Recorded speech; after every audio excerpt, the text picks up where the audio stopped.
নমস্কার, আমোদরিয়া নিউজে শিল্প সাধনা বিভাগের আরো একটি নতুন পর্বে সকলকে জানাই স্বাগত। আজ আমাদের স্টুডিওতে এসেছেন লেখক নিখিল গুহ, যার একাধিক গল্পের বই রয়েছে, উপন্যাস লিখেছেন, রয়েছে প্রবন্ধের বই। নিখিল বাবু তরাই তারাপদ স্কুলের অবসরপ্রাপ্ত শিক্ষক, কিন্তু তার অবসর নেই, কারণ তিনি একসময় ছিলেন সিপিএম এর নেতা। শুধু তাই নয়, তিনি কিন্তু দুবারের পুরসভার কাউন্সিলরও ছিলেন। তিনি তার নিজে লেখালেখি নিয়ে ভীষণভাবে ব্যস্ত থাকেন এখন। একসময় প্রাথমিক শিক্ষা সংসদের চেয়ারম্যানের দায়িত্বেও তিনি ছিলেন, সেই দায়িত্বও তিনি সামলেছেন। সেই নিখিল বাবু স্যার আজ আমাদের স্টুডিওতে। নমস্কার স্যার। আজ আমরা কথা বলবো লেখক নিখিল গুহর সাথে। উপলক্ষ তার নতুন দুটি বই প্রকাশ। প্রথম একটি বই প্রবন্ধ সংকলনের প্রকাশ, নাম মৌলবাদ। এবং শুধু তাই নয়, আরো একটি বই গল্পে গল্পে, তার গল্পের বই গল্পে গল্পে। এই দুটি বই স্যারের এবার প্রকাশ হবে। স্যার, আপনাকে আরো একবার আমাদের স্টুডিওতে স্বাগত। আপনি কেমন আছেন বলুন? আছি, ভালো চলছে। এই বয়সে যেরকম টাকা দেয় সেভাবে আছি। আচ্ছা, আপনার প্রথম বই কবে প্রকাশ হয়েছে? প্রথম বই প্রকাশ হচ্ছে 2014, প্রবন্ধের বই। আচ্ছা, আপনি এই ধরনের লেখালেখি কবে থেকে করছেন? লেখালেখি আমি করছি কলেজ জীবন থেকে। আচ্ছা, কলেজ জীবন থেকে লেখালেখি করি, এবং ইভিনিং কলেজে আমি ছাত্র ছিলাম। সেখানে আমরা প্রথম বামপন্থীদের ইউনিয়ন গঠন করি। তরুণ সরকার জিএস ছিলেন, আমি তখন ম্যাগাজিন সেক্রেটারি ছিলাম। তখন থেকে মোটামুটি ঢুকে গেছি এর মধ্যে, লেখালেখির মধ্যে। তারপরে তো লেখালেখি চলছিল, কিন্তু একটা সময় বিরাট গ্যাপ পড়ে যায়। আমি সক্রিয় হয়ে রাজনীতিতে যখন ঢুকে পড়ি ব্যাপকভাবে, তখন আমি প্রায় 25 থেকে 30 বছর লেখালেখি বন্ধ। প্রথম থেকে উত্তরবঙ্গে বেশ কটা লেখা বেরোনোর পরে, 8টা লেখা বেরোনোর পরে আমি লেখা বন্ধ করে দিই। তারপর আফটার রিটায়ারমেন্ট আবার শুরু করেছি। আচ্ছা, তা আপনার নিজের পেশাগত জীবন এবং রাজনৈতিক জীবন এই সম্পর্কে যদি আপনি কিছু বলেন। পেশাগত জীবন বলতে আমি নকশাল স্কুলে পড়াশোনা করেছি, বড়দা ওখানে পড়াতেন। ওখানে আমি প্রথম এডুকেশন স্টার্ট করি ওখান থেকে। তারপরে ওখান থেকে শিলিগুড়ি ইভিনিং কলেজে ইউনিভার্সিটি ভর্তি হই, ডিগ্রি এখান থেকে করি। ইউএনবিউ থেকে এম.কম করি, মাস্টার ডিগ্রি করি। তাই এডুকেশন লাইনে বিএড পড়া দরকার খুব, সেই জন্য ওইটা এসসি কলেজ জলপাইগুড়ি থেকে শেষ করি। এই একাডেমিক আমার এই। আচ্ছা, তারপরে আপনি তরাই তারাপদ স্কুলে জয়েন করলেন কবে? 71 সাল। আচ্ছা, মানে ওটাই কি আপনার প্রথম স্কুল ছিল? ওটাই প্রথম, ওটা শেষ। বাহ, ভীষণ ভালো।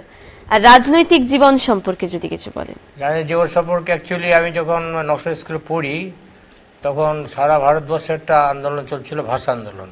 আচ্ছা, আমি বুঝি না তখন কিছু, কিন্তু আমি মারাত্মক ইনভলভ হয়ে পড়ি সেই আন্দোলনটায়, প্রচণ্ডভাবে ইনভলভ হয়ে পড়ি। বয়স কম, 9-10 এরকম পড়ি। তারপরে ইউনিভার্সিটিতে এসে যখন এখানে ভর্তি হই, আর একটা বড় ঘটনা করে রেখাপাত করে। সেটা হলো গার্মেন্টস ফ্যাক্টরিতে ফায়ারিংয়ে 5 জন শ্রমিক মারা যায়। সেটা নিয়ে প্রচণ্ড, তখন ভালো বলতেও পারি না, কিন্তু মনে প্রচণ্ড একটা কিছু করতে হবে। সেই নিয়ে ইভিনিং কলেজে একটা আন্দোলন সংগঠিত করেছিলাম আমরা কজন মিলে, এবং হরতালটা করে প্রতিবাদ জানালাম। এটা তখনও রাজনীতির ধারণা আমার তেমন হয়নি, রিয়াকশান। তারপরে ছাত্র জনে ঢুকলাম আমরা আর কি। সুভাষ চক্রবর্তী এসে একটা ছোট্ট ইউনিট তৈরি করলো কজনকে নিয়ে। সেই ইউনিটের মধ্যে আমরা ছিলাম, আর অনেকে অরুণ সরকার, প্রভু সরকারের ভাই অরুণ সরকার, তারপরে বিজেশ ভট্টাচার্য, এইসব নিয়ে বেশ 19 জন, শান্তি চক্রবর্তীকে নিয়ে একটা ইউনিট ফর্ম হয়েছিল। জাস্ট সুভাষ চক্রবর্তী করে দিয়ে গেছিলেন। তারপরে আমরা ইভিনিং কলেজে শুরু করি ছাত্র মুভমেন্ট। তো ইউনিয়ন ছিল না, ইউনিয়ন ডিমান্ড নিয়ে আমরা মুভমেন্ট শুরু করি। ইউনিয়ন হয়, প্রথমবারে আমরা দখল করতে পারিনি, 3 জন ইলেক্টেড ছিল, আমিও তার মধ্যে ছিলাম। তারপরে 70 সাল থেকে, এটা 69 বলছি, 70 সালে আমরা প্রথম বামফ্রন্ট বিপিএসএফ তখন সিডিতে উইনার ফর্ম করে, অরুণ সরকার জিএস হয়, আর বিক্রমাদিত্য সিং উনি ভাইস হয়েছিলেন, আমি তখন ম্যাগাজিন সেক্রেটারি। মৃদুল দে প্রয়াত হয়েছেন, তিনি আমাদের নেতৃত্ব দিতেন, ছাত্রফ্রন্ট দেখতেন, পলিট ব্যুরোর সদস্য ছিলেন, পরে সে কী বলে সেন্ট্রাল কমিটির সদস্য ছিলেন, রাজ্য পার্টির সভাপতির সদস্য ছিলেন। ওনার খুব আমি কাছে খুব পেয়েছি ওনাকে।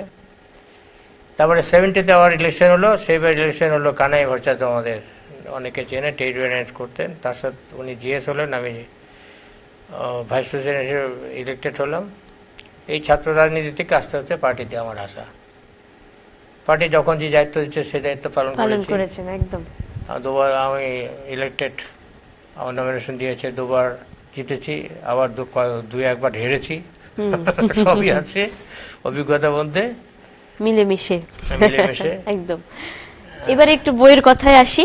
এই যে এত সুন্দর বই লিখে চলেছেন আপনি, 2014 সাল থেকে প্রকাশ হচ্ছে, তো এই যে মৌলবাদ বইটি রয়েছে, এই বইয়ের প্রবন্ধগুলো কোন সময় লেখা মোটামুটি বলতে পারবেন? প্রবন্ধগুলো এগুলি মেজরটাই লেখা হচ্ছে ওই আমি আফটার রিটায়ারমেন্ট। আচ্ছা। হ্যাঁ, মেজরটাই লেখা। আগে 4টা বই আগে প্রবন্ধ বই প্রকাশ হয়েছে। প্রথম বইটা ছিল আমার 2014 সালে যেটা, ওটা প্রবন্ধ বই, মুখোশ। আচ্ছা। বইটা খুব ভালোই হয়েছিল।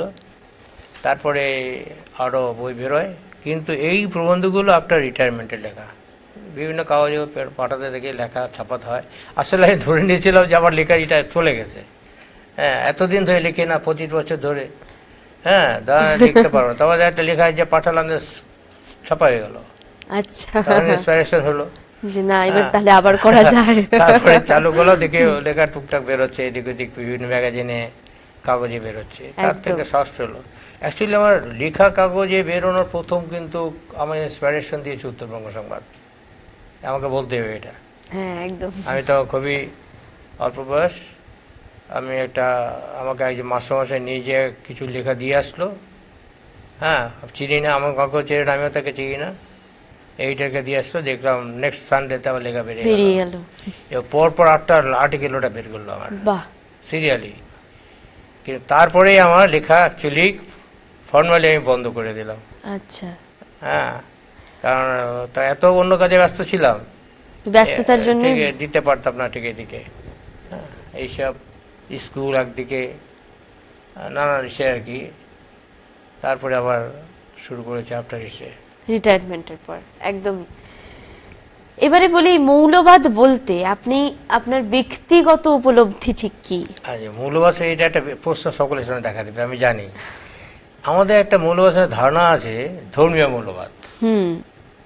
স্থূল অর্থে ধর্মীয় মৌলবাদ, অর্থাৎ যে ধর্ম পালন করে, ধর্মের কে ব্যবহার করে যারা নিজেদেরকে আর্থসামাজিক কাঠামোর মধ্যে নিজেদের সুযোগ সুবিধা আদায় করতে চায়, তার মনোতভাবে অনেক কিছু তৈরি করে নেয়, সেটাকে ধর্ম নাম দিয়ে চালিয়ে মানুষকে বিভ্রান্ত করে। এই একটা স্থূল অর্থে মৌলবাদ আছে। আমি কিন্তু সেই অর্থে মৌলবাদকে ধরিনি। এটা তো স্থূল অর্থ আছেই, তো সূক্ষ্ম অর্থে মৌলবাদ আমরা প্রত্যেকেই তা শিকার। নতুনকে গ্রহণ করতে যখন আমরা পারছি না, পুরনোকে ছাড়তে পারছি না, নতুন গ্রহণ করতে পারছি না, এই যে মানুষের মধ্যে যে একটা অবস্থা চলে, এখান থেকে মৌলবাদের সৃষ্টি। এইটা আমার কাছে এইটাই মনে হয়েছে আর কি, যে সৃজনশীল মানুষ, সৃজনশীল পশুর সাথে মানুষের ডিফারেন্সটাই হচ্ছে সৃজনশীলতার মধ্যে, ওদের সৃজনশীলতা নেই। হ্যাঁ, সেই পশু যে আগে যেরকম আছে সে একইভাবে চলে আসছে, তা খাদ্য, আচার ব্যবহার। তো মানুষ কিন্তু গোয়াজীবীর থেকে ধীরে ধীরে এই জায়গাটা এসছে থ্রু সৃজনশীলতার মধ্যে থেকে। সে প্রকৃতিকে জানছে, ডেভেলপ করছে, আবার প্রকৃতিকে নতুনভাবে তৈরি করার চেষ্টা করছে, এই যে ইনভেনশনগুলো তার ফল। তো এই প্রক্রিয়ার বাইরে যে সেই হচ্ছে মৌলবাদ, অর্থাৎ নতুনকে জানা, তাকে গ্রহণ করা এবং তাকে আবার প্রয়োগে নিয়ে আসা। এর বাইরে যা থাকবে, যে মানুষরা থাকতে চায়, তারা এর মৌলবাদের শিকার। আমি এই অর্থে বিষয়টাকে নিয়ে এসেছি। সেই জন্য খালি এবং এর রিফ্লেকশনটা রাজনীতিতে ঘটছে। আমি তো সমাজে এলিমেন্ট, আমার মধ্যে ভাবনা চিন্তার আমি তো সমাজ ডেভেলপমেন্টের জন্য তো মানুষ বিভিন্নভাবে জড়িত, বিভিন্ন রাজনীতি দল গঠন করছে, বিভিন্ন সংস্থা গঠন করছে, এর মধ্যে দিয়ে সে সমাজে কিছু করতে চায়, ডেভেলপ করতে চায়। কিন্তু আমি যদি নিজে এইরকমভাবে মৌলবাদের শিকার হয়ে থাকি, আমি যেখানে যাই তার প্রভাব সেখানে পড়বে এবং সে সমাজটা পিছন থেকে টেনে ধরবে, সমাজ এগোতে পারবে না। হ্যাঁ, এই যে সমাজে যারা এগোতে দিচ্ছে না তারা তো মৌলবাদী, তারাই মৌলবাদী। এই দিতে পারছে না যেটা, তার কারণটাই হচ্ছে পুরনোকে ছাড়তে পারছে না।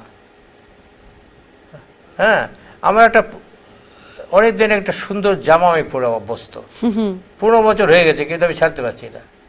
নতুন আমার আগ্রহ নেই, তাই আমি কিন্তু ওই শিকার হয়ে গেলাম। হ্যাঁ, সেন্টিমেন্টের শিকার হয়ে গেলাম, তাই না? তো এইভাবে আর কি মৌলবাদকে আমি ব্যাখ্যা করে দিয়েছি এইভাবে যে প্রতিটা মানুষের মধ্যেই, যার মধ্যে এই চেতনাটা নাই, যে সৃজনশীলতার মধ্যে দিয়ে নতুনকে গ্রহণ করা, তার ডেভেলপ করা এবং সমাজকে তার আবার পুনরায় ডেভেলপমেন্টের জন্য ফিরিয়ে দেওয়া, এই প্রক্রিয়ার মধ্যে যে মানুষরা নাই তারাই মৌলবাদী। অবশ্যই তার মধ্যে ধর্মীয় মৌলবাদী যারা, তারা উগ্র, আরো উগ্র এবং প্রকট। হ্যাঁ, এটা আছে আর কি। বেশ, সমাজ জীবনে মৌলবাদের প্রভাবটা ঠিক কি? এই যে আমি যে কথাগুলো বললাম তার মধ্যে আছে মৌলবাদের প্রভাব সবসময় নেগেটিভ, সবসময় নেগেটিভ। তার মধ্যে কখনো প্রোগ্রেসিভ থাকতে পারে না। মানুষকে এগিয়ে যাওয়ার যে স্বপ্ন দেখানো মৌলবাদ কখনোই দেখাতে পারে না, সে পিছনের দিকে টানে। এটা একটা এটা আমাদের বলবো না, আমি তো এটা তো ওইভাবে বিশ্বাস করি না আমি। এটা একটা পজিটিভ দিক। মৌলবাদ কিন্তু স্ট্যান্ড করে নেই কোথাও, সেই প্রাচীন সভ্যতার থেকে যে ধরে ধরে আমরা এগোই, স্ট্যান্ড করে নেয়, কিন্তু মরেও নেই, শেষও হয় নাই। হ্যাঁ, সুযোগ পেলে পরেই তার আবার বিকাশ ঘটে। কিন্তু প্রোগ্রেসিভ যারা, তাদের যে ধ্যান ধারণা দিয়ে সে দমিত হয়, আলটিমেটলি দমিত হতেই হয় তাকে, নাহলে এই জায়গায় বিশ্ব আসতে পারতো না। বিশ্ব আসা যে এত দূর এসছে তার কারণ হচ্ছে মৌলবাদের সাথে সৃজনশীলতার দ্বন্দ্ব, যেটা দ্বন্দ্ব সৃজনশীলতার বিজয়ের ফলেই কিন্তু এই জায়গায় এসছি আমরা, আজকে এই জায়গাটা এসছি আমরা, এত আধুনিক সভ্যতার নিজেদের দাবি করি। আসার মূলেই হচ্ছে বৌদ্ধমা কিন্তু সেভাবে কিন্তু সমাজকে সেই পথে টেনে নিয়ে যেতে পারেনি, সাময়িক পেরেছে, কিন্তু আলটিমেটলি তাকে পরাস্ত হতে হয়েছে। কাদের কাছে? যারা প্রগতিশীল যারা, তাদের কাছে। সে প্রগতির বিভিন্ন ফর্মে হতে পারে, এটা আমি বলছি না। আমি যে সিপিএম পার্টি করি, হ্যাঁ, যে আমরা যেসব জায়গায় আমাদের মতাদর্শকে প্রতিষ্ঠাপিত করেছি, হ্যাঁ, সেটাই মৌলবাদের বিরুদ্ধে বিজয়, চূড়ান্ত বিজয়, সেটাই আমি বলতে চাইছি না। হ্যাঁ, এটা বিজয়, বিরাট বিজয় আমাদের, কিন্তু তার বাইরেও যে সমাজটা এগিয়ে চলেছে তার মূলও কিন্তু আছে প্রগতিশীল মানসিকতার জয়। কার বিরুদ্ধে? না, মৌলবাদীদের বিরুদ্ধে। একদম। হ্যাঁ, এবারে বলি, যদি উন্নত পশ্চিম দেশগুলোতে এই মৌলবাদের চেহারাটা ঠিক কেমন, এটা বললে আপনি কি বলবেন? আমি বলবো এটা একটা দিকে আমি বলবো যে পশ্চিমী দেশে মৌলবাদী যেটা বলা যায়, যদি আমার যে প্রথম যে কথাটা বললাম ধর্মীয় মৌলবাদ যেটা বলেছি আমি, যেটা উগ্র বা প্রকট, হ্যাঁ, এটা বলেছি। আরেকটা দিক বলেছি যে মানুষ তার নিজের চিন্তা ভাবনা, মনন প্রভৃতি দিয়ে প্রকৃতিকে জানা এবং তাকে বোঝা, তাকে নতুন করে দেখা এবং তাকে ডেভেলপ করা, এই দিক থেকে যে বিচার করি পশ্চিমী দেশগুলো এগিয়েছে। হ্যাঁ, ধর্মীয় মৌলবাদের দিক দিয়ে কথা যদি বলি তাহলে বলবো যে ওরা ধর্মীয় থেকে পশ্চিমী দেশকে কিছুটা মুক্ত, কিন্তু আমি বলবো না 100% তারা মুক্ত, এটা বলবো না আমি। তারা মুক্ত, কিন্তু 100% মুক্ত বলবো না। তাদের মধ্যেও আছে। আমি বলছি, একটা ছোট্ট উদাহরণ দিচ্ছি। আমার এই প্রবন্ধের মধ্যে একটু উল্লেখ করা আছে। প্রথমটাই আমি ইউএসএতে গিয়েছিলাম আর ছেলের ওখানে, তখন আমি যে দেখেছি ওরা সম্পূর্ণ হতে পারেনি, অভিজ্ঞতার মধ্যে থেকে আমি দেখেছি। যেমন দেখুন, আমরা বলি যে এটা বিশাল আব্রাহাম লিঙ্কনের বিশাল একটা ঐতিহাসিক সভ্যতা, ঐতিহাসিকভাবে যেটা সভ্যতায় স্বীকৃত মান্যতাপ্রাপ্ত, যে নিগ্রোদের বিরুদ্ধে, যে দাসপ্রথার বিরুদ্ধে উনি যে ভূমিকা নিয়েছে, ঐতিহাসিক ভূমিকা, মানবিক ভূমিকা একটা, যেটা ভাবা যায় না। কিন্তু সেটি কি সত্যি সত্যি উঠে গেছে? না। আইন হলেই কিন্তু সমাজের ভিতরে পরিবর্তন ঘটে না, সাথে সাথে অনেক দেরি লাগে। তার লেগে মার্টিন লুথার কিংকে আন্দোলন করতে হতো না। ওটাই। হ্যাঁ, আন্দোলন করতে হতো না।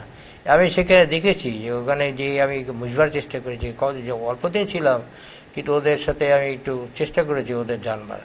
দেখেছি ওরা কিন্তু দরিদ্র, ওদের অবস্থা ভালো নয়। হ্যাঁ, তা এখানে কি তাহলে কেসটা? ধর্মীয় মূল্যবোধের এটা ঠিক বলবো না, কিন্তু ওরা তো উঠে আসতে পারেনি। হ্যাঁ, তা এখানে তো এটা ধরা পড়লো যে মানবিক মূল্যবোধ দেওয়ার ক্ষেত্রে, মূল্যবোধের ক্ষেত্রে যে ভূমিকা নেওয়া উচিত, সব আফ্রো আমেরিকানদের প্রতি, আফ্রো ইউরোপিয়ানদের, হ্যাঁ, আফ্রো ইউরোপিয়ানদের সকলের কিন্তু মানসিকভাবে সেভাবে প্রস্তুত এখন হয়ে উঠতে পারেনি। একদম। তৃতীয় বিশ্বের দেশগুলিতে মৌলবাদ কি ক্রমশ শক্তিশালী হচ্ছে নাকি দুর্বল হচ্ছে? না, এটা শক্তিশালী হচ্ছে। শক্তিশালী হচ্ছে, বেশ। এবারে তাহলে একটু মৌলবাদ থেকে সরে গিয়ে বলি, একটু বাইরের প্রশ্ন করি। আপনি তো বহুদিন সিপিএম পার্টি করেছেন, সিপিএম এর পার্টির সাথে অনেক দিন ধরেই যুক্ত, এবং আপনি অবশ্যই একজন প্রবীণ নেতাও বটে। তো এই ক্ষেত্রে বলি, সিপিএম এর এমন হাল হলো কেন? আপনার কি মত? আমি একটা জায়গায় একটু আপত্তি আছে আমার। এমন হাল হলো কেন? হালটা আমি মানতে রাজি না। আচ্ছা, প্রথম কথা হচ্ছে, এই যে আমি যে বললাম আমার ছাত্র জোটের প্রথমটা, হ্যাঁ, প্রথমটা তো আমরা পাওয়ারে ছিলাম না, ক্ষমতায় ছিলাম না। হ্যাঁ, তো পার্টিটা ছিল। এখন আমরা ক্ষমতায় নাই অনেক জায়গায়, পার্টি আছে, সংগঠনটা আছে, পার্টিতে আছে। হ্যাঁ, এটা ঠিক যে সমর্থন কমেছে আমাদের। হ্যাঁ, এইটা তো বলতে হবে, আমরা যেহেতু একটা প্রগতিশীল চিন্তাভাবনার বিশ্বাসী, বলতে হবে ত্রুটি কিছু আমাদের মধ্যে নিশ্চয়ই আছে। নাহলে মানুষ, মানে যদি 100 জন ভারতবর্ষের মানুষ হয়ে থাকে, শতকরা 10 থেকে 15% মানুষ হচ্ছে বিত্তশালী, ধনী, বাকি সবটাই তো গরিব, নিম্নবিত্ত, মধ্যবিত্ত, তাই না? তো এই বিরাট অংশের মধ্যে আমরা ঢুকতে পারছি না। হ্যাঁ, এরা তো সকলে আমাদের কাছে থাকার কথা, তাই না? আমাদের মতাদর্শ যারা বিলং করি, তাতে এরা আমাদের কাছে থাকার কথা, কিন্তু আমাদের কাছে আনতে পারছে না কেন? নিশ্চয়ই আমাদের মধ্যে কিছু ত্রুটি আছে। ত্রুটি বিচ্যুতি সংশোধন করে পার্টি এগোবে। এবার বিশ্বাস, একদিন না একদিন মানুষকে আমাদের কাছে আসতেই হবে। কেন আমাদের যে মূল কথাগুলো, তাকে তো অস্বীকার করার উপায় নেই, কোনোভাবে উপায় নেই। মানুষ যে কথা বলে গেছেন, হ্যাঁ, যে তত্ত্ব দিয়ে গেছেন, তাকে কাউন্টার কে করবে? কোন দর্শন করবে? হ্যাঁ, সুতরাং সেই যারা বিশ্বাস করে, সেই বিশ্বাস নিয়ে যারা কাজ করে, কাজের ত্রুটির জন্য মানুষের মধ্যে বিভ্রান্তি দেখা দিতে পারে, মানুষ দূরে সরে যেতে পারে, কিন্তু ত্রুটিমুক্ত যখন হয়ে উঠবে, মানুষ কাছে আসতে আসবে, নিশ্চয়ই আসবে। তো মানুষকে দোষ দিয়ে লাভ নেই। আমরা মানুষকে ঠিক মতন বুঝাতে পারিনি, বুঝাতে পারছি না হয়তো। আর তাছাড়া আরও অনেক ফ্যাক্টর আছে। একটা ক্যাপিটালিস্ট সোসাইটিতে মানুষকে টানা নানান উপকরণ আছে। মানুষ তো মূল বিষয়তে সরে যায়, অনেক সময় সেদিকে বিভ্রান্ত হয়ে পড়ে, সেই বিভ্রান্তির শিকারও হচ্ছে মানুষ। হ্যাঁ, সে আমরা বুঝতে পারছি। হ্যাঁ, আমরা অভিজ্ঞতা দৈনন্দিন জীবনেই বুঝতে পারছি। আমি ভিতরে ঢুকছি না, বুঝে নিতে হবে যে আমাদের রাজ্যের কথাই ধরি না, কি চলছে কি চলছে না, কিন্তু রিফ্লেকশন কি হচ্ছে? রিফ্লেকশন তো তার যে হওয়া উচিত তা তো হচ্ছে না। তা আমাদের এর বাইরেও অনেক কিছু উপকরণ আছে। আমাদের ত্রুটি বিচ্যুতি যেমন আছে অবশ্যই, যেটা যেন আমরা যেতে পারছি না, কাছে আনতে পারছি, এটা যেমন আছে, তা এটাও আছে এই বুর্জোয়া সেটআপে এমন কিছু উপাদান আছে, এমন কিছু উপকরণ আছে, যেগুলো দিয়ে মানুষকে বিভ্রান্ত করা যায়, এবং সেই বিভ্রান্তের মানুষ তাদের পক্ষে চলে যায়। হ্যাঁ, আমি কি যে ব্যাখ্যা যদি যাই আমি দিতে পারি, কিন্তু সেটা টাইম লাগতে পারে। সেটা যদি অনুমতি থাকলে বলতে পারি, কিন্তু তাছাড়া বলবো না। তবে আপনারা মনে করছেন যে আবার হয়তো সিপিএম আগের মতো জায়গায় আসতে পারে? হয়তো না, হবে। আচ্ছা, এতটা কনফিডেন্ট? এত আসবে, কারণ আমরা আমাদের বলছি, যেটা বললাম, আমাদের কোথাও হয়তো অ্যাপ্রোচে গুণগুলো আছে। তা যে কথাগুলি মানুষকে বলা, যেভাবে বলা উচিত তা বলতে পারছি না, হয়তো আমাদের ব্যক্তিগত আচরণও ত্রুটি থাকতে পারে। হ্যাঁ, আমি একটা আদর্শে বিশ্বাস করি, কিন্তু সে আদর্শে নিজে চলতে পারছি না। মানুষ দেখছে, মানুষ দেখছে তো, মানুষের দুই চোখ খোলা। আমি আমাকে হয়তো নিজেকে আয়নার সামনে নিজেকে দেখছি, মানুষ হাজার চোখ দেখছে আমাকে। সুতরাং এর মধ্যে থেকে মানুষের মধ্যে বিভ্রান্তি আসতে পারে। এইগুলি কাটিয়ে উঠে যখন নাকি ঠিকভাবে অগ্রসর হতে পারবো, তখন অবশ্যই মানুষকে এই পথে বেছে, বামপন্থীতে বেছে নিতে হবে, বিকল্প কোনো পথ নেই। এই যে হানাহানি, এই যে ধর্মীয় মৌলবাদ, যেটা আমি অন্যভাবে ব্যাখ্যা করেছি, এই যে দুটো মৌলবাদের মধ্যে সংঘর্ষ লেগে যাচ্ছে, এটা মানুষ চায় না, সাধারণ মানুষ চায় না, কিন্তু লেগে যাচ্ছে, লাগানো হচ্ছে, সুরসুরি দেওয়া হচ্ছে। এতে হচ্ছে কি, মানুষের ঐক্য ভেঙে যাচ্ছে, এবার আমাদের আন্দোলনও ভেঙে যাচ্ছে। আমাদের যে আন্দোলন, সকলকে আন্দোলন, শ্রমিক তো সব শ্রমিকের মধ্যে খ্রিস্টান আছে, বৌদ্ধ আছে, হিন্দু আছে, মুসলিম আছে, সব আছে। যখন ধর্মটা ঢুকে গেল, তো ভাগ হয়ে গেল। তো মূল লক্ষ্য যেটা, সে বিরুদ্ধে একত্রিত হতে পারছে না। কিন্তু যারা নাকি ক্যাপিটালিস্ট, তাদের কাছে ধর্ম বলে কিছু নেই, দেশে বলে কিছু নেই, ওদের যে প্রফিটের মূল কথা, মুনাফা মূল কথা। তাদের কাছে দেশ ধর্ম কোনোটাই তাদের কাছে নেই। তাদের একটা হচ্ছে মুনাফা। মুনাফা সবসময় চায়, পুঁজির কাজই হচ্ছে সে চঞ্চল, সে চায় মুনাফা অর্জন করতে। যেখানে মুনাফা সেখানে সে আছে। ওরা কেউ ঐক্যবদ্ধ, আমরা কিন্তু শ্রমিকটা বিভাজিত হয়ে গেলাম ধর্মের ভিত্তিতে। ফলে আন্দোলন দুর্বল হচ্ছে। হ্যাঁ, আন্দোলন দুর্বল হচ্ছে। এই সুযোগটা নিচ্ছে বুর্জোয়ারা, এই সুযোগটা নিচ্ছে ক্যাবিনেটরা, এই সুযোগটা নিচ্ছে তাদের দলগুলো। রাজনৈতিক দলগুলো কি শ্রেণী স্বার্থ রক্ষা করে? তো রাজনৈতিক দল তো আর কিছুই না। সমাজে, বিভাজিত সমাজে কে কোন শ্রেণীকে স্বার্থ রক্ষা করবে, তার জন্য রাজনৈতিক দল তার কর্মসূচি হিসেবে গড়ে ওঠে। সুতরাং এই সুযোগ তারা নিচ্ছে, আমরা পিছিয়ে পড়ছি। একদম আপনার কথাকে টেনেই আবার আমরা একটু মৌলবাদে ফিরে আসি। এই মৌলবাদ বইয়ের প্রসঙ্গে একটু কথা বলি। হ্যাঁ, এই যে বইয়ের প্রবন্ধগুলো তো মূলত সিপিএম মানে বামপন্থীদের দৃষ্টিভঙ্গি থেকেই লেখা। আমি এটা মানতে পারছি না। আচ্ছা, লেখা নয়, তবে যেই লেখক না লেখক, তার একটা নিজস্ব মনোভাব ছাপ থাকে। আচ্ছা, কিন্তু যে পাঠক, সে পাঠক কোন দৃষ্টিভঙ্গিতে বইটা পড়ছে, সেটাও কিন্তু বিচার্য বিষয়। এক মিনিট, এবার বলি সেদিক থেকে এটা নিরপেক্ষ দৃষ্টিভঙ্গির প্রবন্ধের বই, হ্যাঁ কি না? আমার দৃষ্টিকোণ থেকে নিরপেক্ষভাবে লিখেছি। আমি যা আমাদের ভারতবর্ষ স্টেট, আমার লেখা কিন্তু আর্থসামাজিক, সোশিও ইকোনমিক্স, হ্যাঁ, পলিটিক্যাল কথা নেই, এখানে সোশিও ইকোনমিক্সের অবজারভেশন করে কনক্লুশন ড্র করেছি বিভিন্ন লেখায়। আচ্ছা, তার ভিত্তিতে আমার লেখা। সুতরাং এখানে যা দেশে বা রাজ্যে ঘটছে, ইকোনমিক, তার এফেক্ট সোসাইটিতে কীভাবে পড়ছে, সেগুলি নিয়েই আমার লেখা। সুতরাং এটা তো আমি বলতে পারবো না পক্ষপাত, কেন সব তো স্টেটের ইনফরমেশন, স্টেটের বিষয়, তার রিয়াকশন, অ্যাকশন, এগুলি নিয়ে লেখা। ওকে, কিন্তু একটা নির্দিষ্ট দৃষ্টিভঙ্গি থেকে নিরপেক্ষভাবে প্রবন্ধ লেখা কি সম্ভব? আমি আগে বললাম একটা কথা, যখনই যে প্রবন্ধ লিখবে, যেই লিখুক, যে এলাকায় লিখুক, তার নিজস্ব একটা মেন্টাল সেট আপ তাতে কাজ করবে। এখন ব্যাপারটা হচ্ছে, আমি যখন এটা লিখছি, যেমন আমি একটা লিখলাম, একটা আর্টিকেল এখানে আছে, বলেছি যে আমরা কি কোনো ক্ষেত্রে বাংলাদেশে পিছিয়ে যাচ্ছি। আচ্ছা, আর্টিকেল আছে। এই তথ্যগুলি কে দিচ্ছে আমাকে? ভারত সরকার দিচ্ছে তথ্যগুলি, দিচ্ছে ইউএনও দিচ্ছে, হ্যাঁ, তার থেকে নিচ্ছি আমি, ওয়ার্ল্ড ব্যাংক দিচ্ছে, তার থেকে নিচ্ছি। এই তো দেখো, কোনো পার্টিকুলার পলিটিক্যাল অ্যাঙ্গেল থেকে লেখা তথ্য নিচ্ছি না আমি। এখন এই তথ্যের ভিত্তিতে আমি দেখাতে চেয়েছি অনেক ক্ষেত্রে আমরা পিছিয়েছি। এখন একটা কথা বলছে জিডিপি বিরাট একটা, এখন বর্তমান ভারতবর্ষে চলছে জিডিপি, ভারতবর্ষের জিডিপি। আচ্ছা, জিডিপি যদি এখন মানদণ্ড হয়, তাতে সবচেয়ে ভালো প্রশাসক বলতে হবে আওরঙ্গজেবকে। ওয়ার্ল্ডের 25% জিডিপি নিয়ে তখন সেকেন্ড ছিল আর্থিক কাঠামোতে। হ্যাঁ, তাহলে আমরা তো বলছি না, আসলে জিডিপিটা বন্টন হচ্ছে কীভাবে, সেটা প্রধান।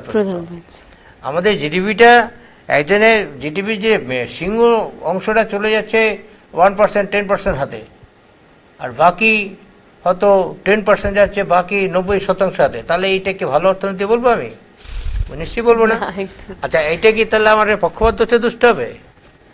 বাংলাদেশ আছে 38তম জিডিপিতে, ভারত আছে 5মতম। ভারত 5মতম, বাংলাদেশ 38, 36 কে 38 হবে। বাংলাদেশের ওয়ার্ল্ড ইসে বলছে হ্যাপি ফ্যামিলি বলতে বাংলাদেশ পড়ছে 10টার মধ্যে, ভারত নাই। কেন নাই হ্যাপি ফ্যামিলি বলতে? কেন নাই তাহলে বলতে হবে। তাহলে পার ক্যাপিটা জিডিপি ওদের আমাদের থেকে বেশি কেন? জিডিপি তো আমরা তো ওদের তো অনেক এগিয়ে, 5মতম নেই কেন? সুতরাং ব্যাপারটা হচ্ছে কি, এইভাবে বিশ্লেষণটা এখন যে পড়বে সে যদি বলে নিখিল বাবু সিপিএম করে তাই সব লিখতে, তার বলে ভুল হবে।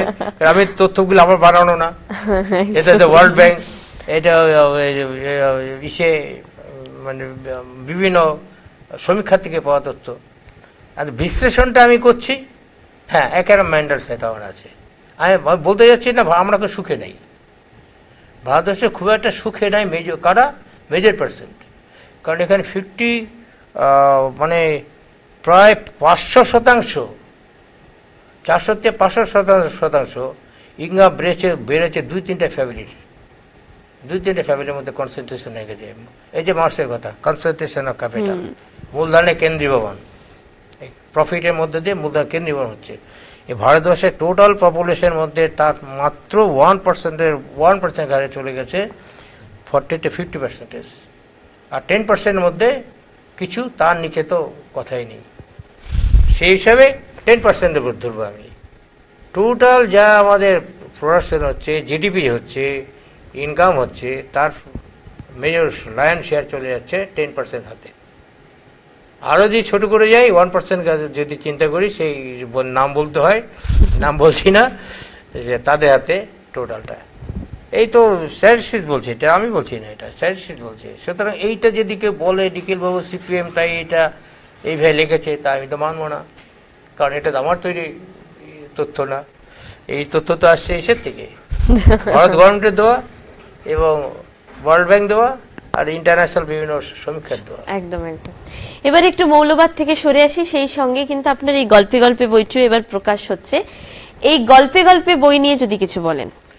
এইটা হচ্ছে আমার বিভিন্ন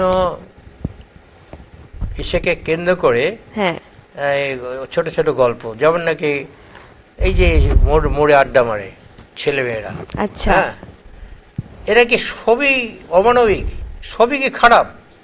না, এদের মধ্যে দেখা যাবে কারো বাড়িতে যদি একটু বিপদ হয় দল বেঁধে ছুটে যাচ্ছে। হ্যাঁ, তাদের মধ্যে হিউম্যানিটির মধ্যে আছে, মানবিকতা আছে। সমাজ পরিস্থিতির চাপে এই জায়গায় সে দাঁড়িয়েছে। এই একটা গল্প আছে এখানে, যেখানে তাহের একটা ছেলেকে নিয়ে গল্প আছে, আমি যাচ্ছি। আমার আছে এই যে বিদেশে সব যাচ্ছে পড়তে, আমার ফার্স্ট উপন্যাস এমিলাতে এটা আছে। আচ্ছা, হ্যাঁ, বিদেশে পড়তে যাচ্ছে, পড়ার হতে যে যাচ্ছে, পড়ছে, এস্টাবলিশ হচ্ছে, বিয়ে থা করে সংসার করছে, আর যে এখানে পড়ে আছে, এরাও কি খুব মানসিক দিকে খুব ভালো আছে? এই নিয়ে একটা তার গল্প আছে। এইভাবে বিভিন্ন অভিজ্ঞতার থেকে যে পেয়েছি, তার ভিতরে এখানে 12টা না 14টা গল্প আছে এটা মধ্যে। আচ্ছা, একদম একদম। এই যে ধরো রিটায়ার করেছি, অবস্থা যাচ্ছে, এই দিন ক্রমাগত শেষ হয়ে যাচ্ছে, তাই না? একটা দিন সকলকে চলে যেতে হবে, কিন্তু সে প্রথম জীবন আর শেষ জীবন, এর মাঝখানে যে একটা মানুষের সাইকোলজিক্যাল একটা ব্যাপার আছে, হ্যাঁ, সেটা নিয়ে একটা গল্প প্লট হয়েছে, এখানে আছে সে। হ্যাঁ, এইভাবে বিভিন্ন ছোট ছোট অভিজ্ঞতা, বিভিন্ন ছোট ছোট ধারণা নিয়ে গল্পে গল্পে আছে। একদম। তাহলে আপনার এই দুটো বই আনুষ্ঠানিকভাবে প্রকাশ কবে হচ্ছে? ফার্স্ট হচ্ছে 1 ফেব্রুয়ারি শনিবার 5টার সময় হচ্ছে, চট্টগ্রাম থেকে হচ্ছে। এরাই সব উদ্যোগ নিয়েছেন, এরা তো করছেন এটা। আর আমি অনুরোধ করবো সেই সাথে আমার বন্ধু বান্ধব হিতাকাঙ্ক্ষী যারা আছে, প্রত্যেক অনুষ্ঠানে আসুন, হ্যাঁ, বইটা দেখুন, হ্যাঁ, এই বইয়ের উপরে কিছু আলোচনা হয়তো হবে, শুনবেন। একদম, আসলে আমি খুশি হব। একদম। খুব সুন্দর দুটি বই, মৌলবাদ এবং গল্পে গল্পে। এই দুটি বই আগামী 1 ফেব্রুয়ারি শনিবার চন্ডাল বুকসেই প্রকাশিত হবে। আপনারা সকলেই আসুন, অবশ্যই বইগুলি পড়ুন, তারপর মৌলবাদ নিয়ে যত কথা আমরা বলেছি সেই ধরনের সমালোচনা করুন, উনি সিপিএম এর নেতা হয়ে সিপিএম নিয়ে লিখেছি কিনা সেটাও বলুন, এবং বিভিন্ন ধরনের আলোচনায় আমাদের সঙ্গে যোগ দিন। আজ তবে এই পর্যন্তই। অবশ্যই আসবেন 1 ফেব্রুয়ারি শনিবার চন্ডাল বুকসে। ওনার নিখিল রঞ্জন গুহর এই দুটি বই আনুষ্ঠানিকভাবে প্রকাশ পাবে। আজ তবে এই পর্যন্তই। সবাই খুব ভালো থাকবেন, সুস্থ থাকবেন এবং অবশ্যই আমাদের আমুদরিয়া নিউজের শিল্প সাধনা বিভাগের সঙ্গে থাকবেন। ধন্যবাদ।